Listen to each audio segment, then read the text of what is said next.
So now we're going to take a little bit more in-depth look at a supply chain. We're going to talk about the process view. So a supply chain is really a series of processes that occur, and within those processes are certain decisions. So we're going to take a look at what the processes are and the decisions that are associated with them. Okay, let's take a look at a very basic supply chain, something known as a serial supply chain. So we have a supplier that ships to a manufacturer that ships material to the retailer. Now there's two directions of flow in a supply chain.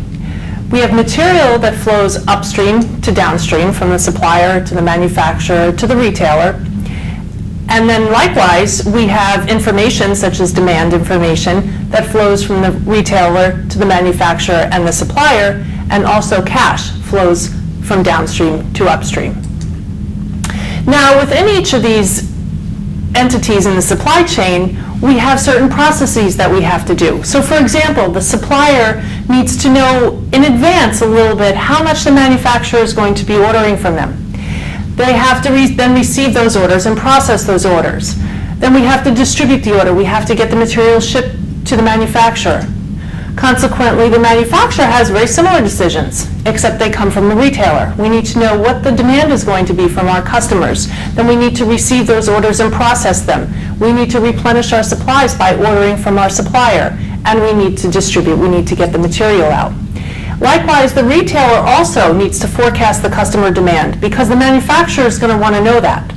We have to place orders with the manufacturer to replenish our supplies, and then we need to sell to the customer. So these processes that we just talked about cycle in the supply chain. So let's take a look at the retailer here, selling to a customer.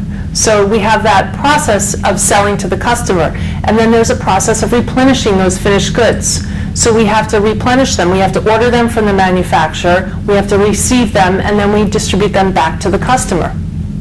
The manufacturers receive those orders, so the process within the manufacturer starts again. It receives those orders, it processes them, it ships out to the retailer, and then it replenishes its supply from the supplier. So going upstream now to the supplier has received those manufacturer's orders and ships them back to the manufacturer.